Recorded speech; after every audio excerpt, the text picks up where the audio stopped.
আসসালামু আলাইকুম এভৰিৱান মই আছপিনা বৰা আপোনালোক সকলোকে মোৰ ইউটিউব চেনেললৈ স্বাগতম জনাইছোঁ তো আহকচোন আজি বনাওঁ নৰসিংহ পাত আৰু ভেদাইলতাৰ সৈতে লোকেল মুৰ্গী মাংস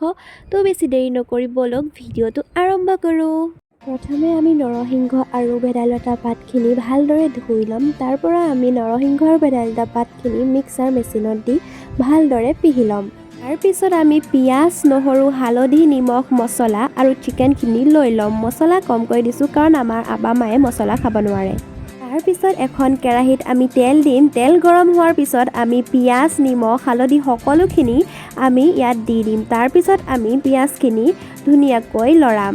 তাৰপিছত আমি চিকেনখিনি ইয়াত দি দিম চিকেনখিনি দি আমি ভালদৰে লৰাই ল'ম আৰু অলপ টাইমৰ কাৰণে আমি চিকেনখিনি এনেকৈ লৰাই থাকিম তাৰপিছত আমি পিহি থোৱা ভেদাইলতা আৰু নৰসিংহখিনি ইয়াত দি দিম দি দিয়াৰ পিছত আমি ভালকৈ মিহলাই ল'ম গোটেইখিনি আমাৰ চিকেনখিনি সিজিবলৈ আমি অলপ পানী দিম তাৰপিছত আমি অলপ টাইমৰ পিছত ঢাকনাখন লগাই দিম এয়া চাওক আমাৰ চিকেনখিনি ভালদৰে সিজি গ'ল আৰু আমাৰ আঞ্জাখন হৈ গ'ল ৰেডি আৰু এতিয়া আমি এটা বাটিত আমাৰ আঞ্জাখন উলিয়াই ল'ম এয়া হৈছে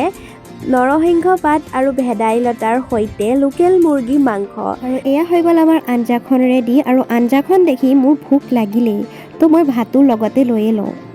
ভাবিলোঁ লগতে মই মোৰ ভাতৰ কাঁহীখনো সজাই লওঁ আৰু মই মোৰ ভাতৰ কাঁহীখন এনেকৈ সজালোঁ এয়া হৈছে কচু আৰু বিলাহীৰ চাটনি এয়া হৈছে লাও পাতৰ আকৰ ভাজি আৰু এয়া হৈছে ভেদাইলতা আৰু নৰসিংহ মুৰ্গী আঞ্জাখন নেমু পিঁয়াজ আৰু কেইটামান ভাতৰ সৈতে মই মোৰ থালিখন এনেকৈ সজালোঁ এই ভিডিঅ'টো ইয়াতেই সমাপ্ত কৰিছোঁ মোৰ ভিডিঅ'টো চাই যদি ভাল পালে like comment share and subscribe কৰিবলৈ নাপাহৰিব